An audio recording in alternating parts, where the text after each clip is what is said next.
Dans le silence de la nuit, quand le monde entier dort, il existe une prière que seuls les cœurs éveillés connaissent. Une prière qui ouvre les portes des cieux, qui fait descendre la miséricorde d'Allah et qui transforme les ténèbres en lumière. C'est la prière du Tahajjud, un moment d'intimité où l'âme se rapproche de son Créateur plus que jamais. Le prophète Mohammed a dit: Notre Seigneur descend chaque nuit, au dernier tiers de la nuit, et il dit: Qui m'invoque afin que je lui réponde? Qui me demande afin que je lui donne? Qui implore mon pardon afin que je le lui accorde? Boukhari et Muslim. Alors, que se passerait-il si toi aussi tu te levais, quand tout le monde dort, pour déposer tes larmes, tes espoirs et tes douleurs aux pieds d'Allah? Découvre dans cette vidéo le pouvoir du Tahajjud et les bénédictions immenses que cette prière nocturne peut apporter dans ta vie. Le secret spirituel du Tahajjud. Le prophète Mohammed était déjà pardonné de tous ses péchés.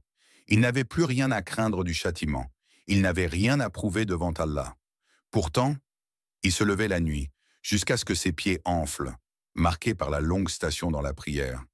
Quand Aïcha radiyallahu anha, pleine de tendresse et d'incompréhension, lui demanda: Ô messager d'Allah, pourquoi t'imposes-tu cela alors que tes péchés sont déjà pardonnés? Il répondit avec des mots qui résonnent comme un souffle éternel: Ne serais-je pas un serviteur reconnaissant? Boukhari et Muslim. Ces mots sont une clé qui ouvre le secret du Tahajjud.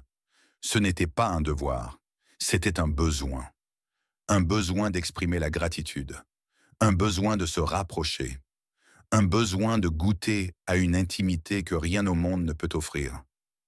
La nuit devenait pour lui un refuge, un sanctuaire, une rencontre secrète avec Allah. Ses larmes glissaient sur ses joues, son front touchait la terre, et son cœur se remplissait d'une lumière qu'aucun soleil ne peut donner. Alors pose-toi cette question. Toi qui portes des fardeaux, toi qui te bats avec tes erreurs, tes blessures, tes regrets, n'as-tu pas, plus encore que lui, besoin de ce refuge? Allah a décrit dans le Coran ceux qui connaissent par cette intimité nocturne. Les serviteurs du tout miséricordieux sont ceux qui passent les nuits prosternés et debout devant leur Seigneur. Sourate Al-Furqan 25-64. C'est dans ces heures que l'âme se purifie. Là, dans le silence, tu découvres que la prière n'est pas seulement un acte d'adoration, mais un dialogue. Pas un rituel sec, mais un souffle de cœur. Les savants disent que la prière de la nuit est comme un miroir. Elle montre à ton âme ce qu'elle cache dans le jour. Si ton cœur est troublé, tu le vois dans tes prosternations. Si ton cœur est en paix, tu le ressens dans la douceur de ton invocation.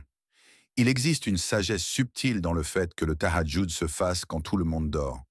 C'est une école d'authenticité. Il n'y a plus de spectateurs, il n'y a que toi et Allah. Ton intention ne peut être qu'authentique, car personne ne te voit. Tu ne pries pas pour impressionner, tu ne récites pas pour être entendu. Tu pries parce que ton âme en a soif. Un compagnon a dit un jour: Celui qui goûte au Tahajjud comprend que le jour n'a plus le même goût. Pourquoi? Parce que quand tu commences ta journée par une rencontre avec Allah, même le plus grand des soucis paraît petit, même la plus lourde des charges devient légère. Alors je te demande, quand tu ressens le vide dans ton cœur, quand tes mains tremblent de peur face à l'avenir, quand ton âme cherche une force que ce monde ne peut te donner, où cherches-tu refuge? Dans les distractions qui apaisent de quelques instants, ou dans cette prière qui a le pouvoir de te connecter directement au Tout-Puissant? Le secret spirituel du Tahajjud, c'est qu'il ne t'offre pas seulement des réponses, il t'offre Allah lui-même. Et quand tu as Allah, que peux-tu craindre de perdre? L'intimité avec Allah.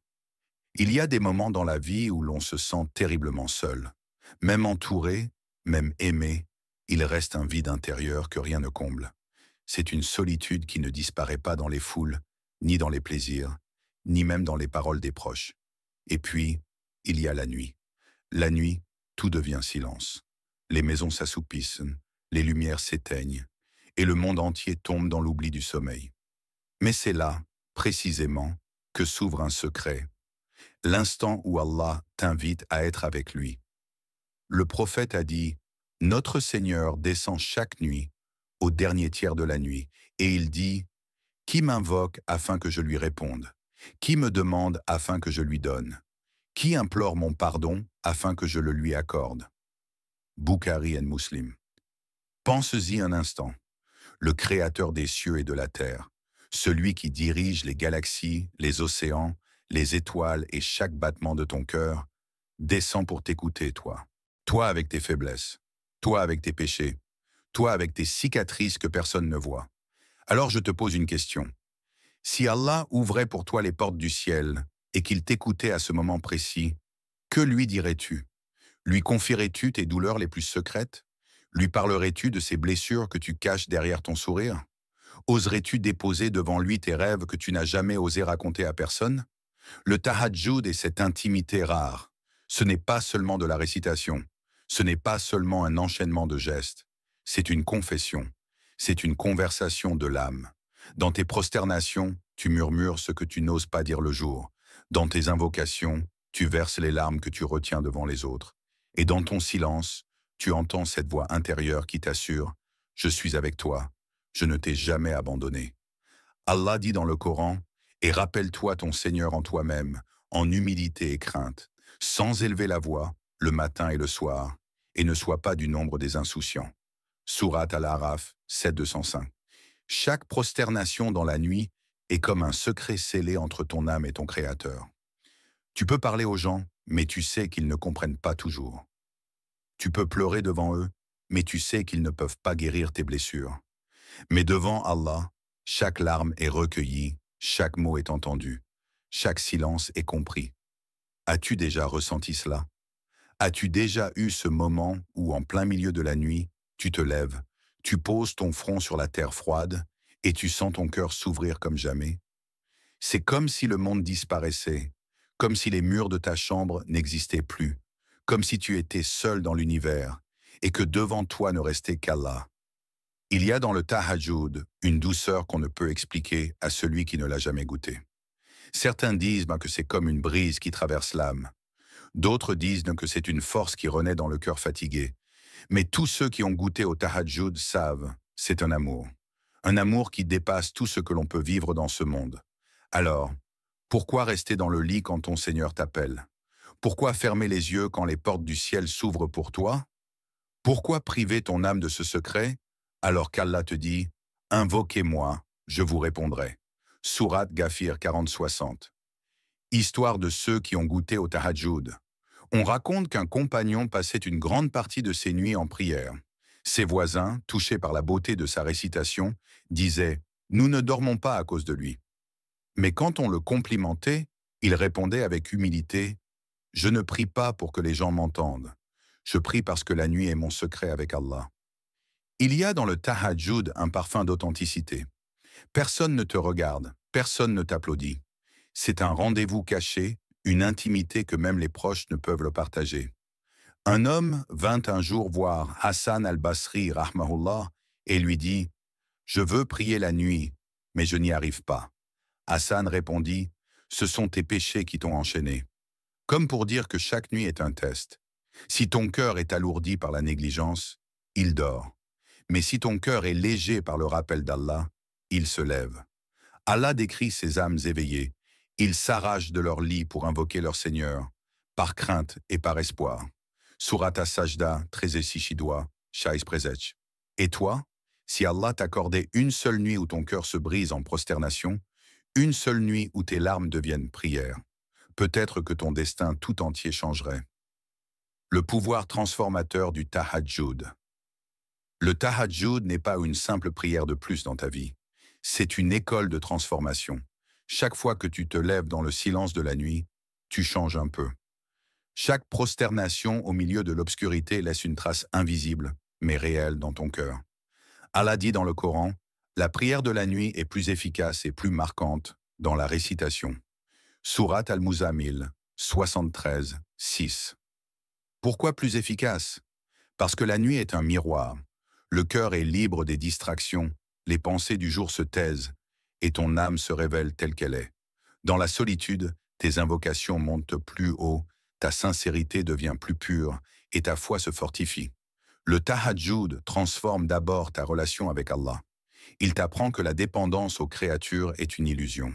Les gens peuvent t'écouter, mais ils ne peuvent pas te libérer. Ils peuvent t'aimer, mais ils ne peuvent pas remplir ton cœur. Seul Allah le peut. Et plus tu le cherches dans la nuit, plus ton cœur s'ancre dans cette certitude. Ensuite, il transforme ton rapport aux épreuves. La personne qui goûte au tahajjud apprend à voir la difficulté autrement. Chaque larme versée dans la prière devient une graine de patience. Chaque appel au secours dans la nuit devient une promesse de secours au jour. Quand tu confies tes problèmes à Allah dans le secret, tu te lèves le matin plus fort, comme si tes fardeaux avaient diminué de moitié. Le tahajjud transforme aussi ton âme intérieure. Il la polit, comme l'eau polit une pierre. Les péchés la salissent, les distractions l'alourdissent, mais la prière nocturne vient l'éclairer de l'intérieur. Allah dit, « Ô toi, l'enveloppé dans tes vêtements, lève-toi pour prier, toute la nuit ou une grande partie. » Surat al-Muzammil 73, 1 à 2. C'est comme si Allah disait, « Lève-toi, réveille ton âme, secoue la poussière de ton cœur. » Et c'est vrai, le tahajjud n'est pas seulement un acte de piété, c'est une renaissance. As-tu remarqué que ceux qui goûtent à cette prière ont une lumière différente sur leur visage? Ce n'est pas une lumière qu'on maquille ou qu'on fabrique. C'est une lumière que seul Allah donne à ceux qui se tiennent devant lui dans le secret de la nuit.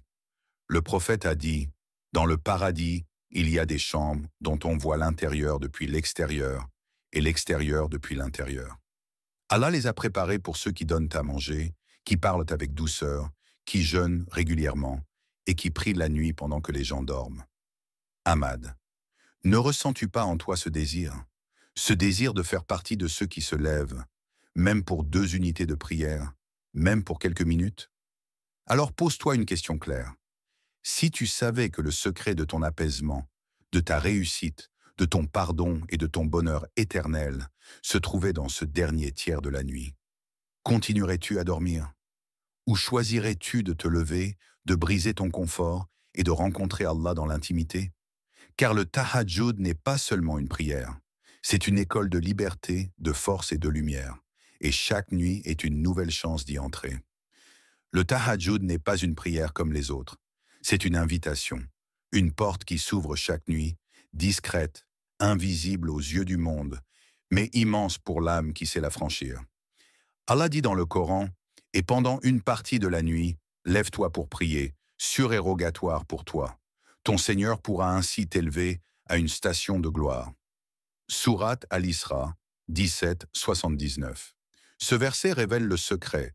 La station de gloire, cette élévation intérieure, ne s'atteint pas seulement par les succès visibles du jour, mais par les prosternations silencieuses de la nuit. Le tahajjud est le lieu des confidences. C'est là que tu oses dire à Allah ce que tu n'as jamais dit à personne. C'est là que tes larmes deviennent plus éloquentes que tes mots et que tes silences sont entendus comme des prières. Chaque fois que tu choisis de te lever, tu fais plus qu'une prière. Tu dis à Allah que tu l'as choisi, lui, au-dessus du sommeil, au-dessus du confort, au-dessus du monde. Et ce choix, il le récompense par une lumière dans ton cœur, une paix dans ton âme, et peut-être même une transformation de ton destin. Alors ce soir, quand le monde s'endormira, rappelle-toi, peut-être que la réponse que tu attends depuis des années n'est pas dans le jour, mais dans la nuit. Peut-être que ton miracle t'attend au tahajjud. Alors, si tu veux changer ta vie, ne cherche pas plus loin, car chaque nuit, Allah t'attend. Il n'attend ni ta perfection, ni ta force. Il attend juste ton cœur. Le prophète a dit, « Le serviteur est le plus proche de son Seigneur lorsqu'il est en prosternation. » Muslim. Imagine, toi, dans l'obscurité de ta chambre, le front posé contre le sol et le Seigneur des cieux qui t'écoute. À ce moment précis, tu n'es plus un être perdu dans l'immensité du monde. Tu es un serviteur porté par la lumière d'Allah. Alors ce soir, quand tout le monde dormira, ose faire ce pas. Mets ton réveil, lève-toi et goûte à ce secret. Ne laisse pas les nuits passer sans rencontrer ton Créateur dans ce rendez-vous sacré. Et peut-être que dans une seule de ces nuits, Allah écrira pour toi une nouvelle page de ton histoire. Peut-être que dans une seule de ces prosternations, il changera ton destin. Peut-être que dans une seule de ces larmes, il purifiera ton âme. Le tahajjud n'est pas seulement une prière, c'est le souffle des âmes proches d'Allah. Et ce souffle peut devenir le tien.